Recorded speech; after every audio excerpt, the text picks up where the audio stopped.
ठाण्यातील बाळकुम येथील देवराम नगरमधील साईबाबा मंदिर येथे श्री साईबाबा ट्रस्टच्या वतीने 26वा वर्धापन दिन सोहळा दरवर्षीप्रमाणे यंदाही भव्य आणि उत्साहपूर्ण आणि भक्तिमय वातावरणात साजरा करण्यात आला आहे। या वर्धापन दिनानिमित्त विविध भक्तिमय आणि सांस्कृतिक कार्यक्रमांचं आयोजन करण्यात आलं होतं। ठाणे महानगरपालिकेचे ज्येष्ठ नगरसेवक देवराम भोईर, स्थायी समितीचे माजी सभापती नगरसेवक संजय भोईर, नगरसेविका उषा भोईर, सपना भोईर, भूषण भोईर तसेच श्रीमती शशिकला भुलानाथ पाटील, कल्याण डोंबिवली महानगरपालिकेच्या नगरसेविका, प्रभाग समितीच्या सभापती रुपाली रवी म्हात्रे, युवासेना ठाणे शहर विधानसभा उपाध्यक्ष विकेश भोईर, संजना भोईर यांच्या पुढाकारातून दरवर्षी या सोहळ्याचं आयोजन करण्यात येत आहे। 5 दिवस साजरा होणाऱ्या या उत्सवामध्ये 1 मे रोजी सकाळी 7:30 ते 5 या वेळेमध्ये नवचंडी याग यज्ञ संपन्न झाला, तर रात्री 12 तर महाप्रसाद भंडारा देखील मोठ्या प्रमाणामध्ये आयोजित करण्यात आला होता। या सोहळ्याचं मुख्य आकर्षण ठरलेली साईबाबांची भव्य पालखी मिरवणूक मोठ्या जल्लोषात पार पडली। या साई पालखी मिरवणुकीत वारकरी संप्रदाय, बँजो पथक, ब्रास बँड तसेच विविध कला पथक व इतर समाज बांधवांचा नृत्यविष्कास पाहायला मिळाला। संपूर्ण बाळकुम परिसराला यावेळी जत्रेचं स्वरूप प्राप्त झालं होतं। परिसर साईमय झाल्याचं चित्र पाहायला मिळालं। या वर्धापन दिनानिमित्त साईच्या दर्शनासाठी महाराष्ट्र राज्याचे कर्तव्यदक्ष उपमुख्यमंत्री एकनाथ शिंदे, ठाणे महानगरपालिकेच्या महापौर शर्मिला पिंपोळकर यांच्यासह सर्वपक्षीय नेते, मान्यवर, ठाणेकर, नागरिक, साई भक्त मोठ्या संख्येने उपस्थित होते। सोहळ्यामुळे संपूर्ण परिसर भक्तिभावाने भारावून गेला होता। सदर उत्सवाविषयीची माहिती ज्येष्ठ नगरसेवक देवराम भोईर आणि नगरसेवक संजय भोईर यांनी दिली आहे।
साईबाबाच्या पालखीचा सोहळा आता सुरू होत आहे।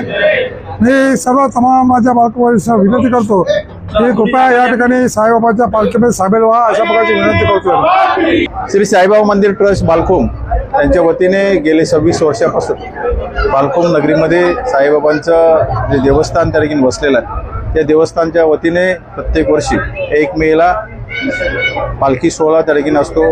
वर्धापन दिन सोहळा त्या ठिकाणी आम्ही साजरा केला जातो आणि गेले 5 दिवस या सोहळा त्या ठिकाणी साजरा केला जातो।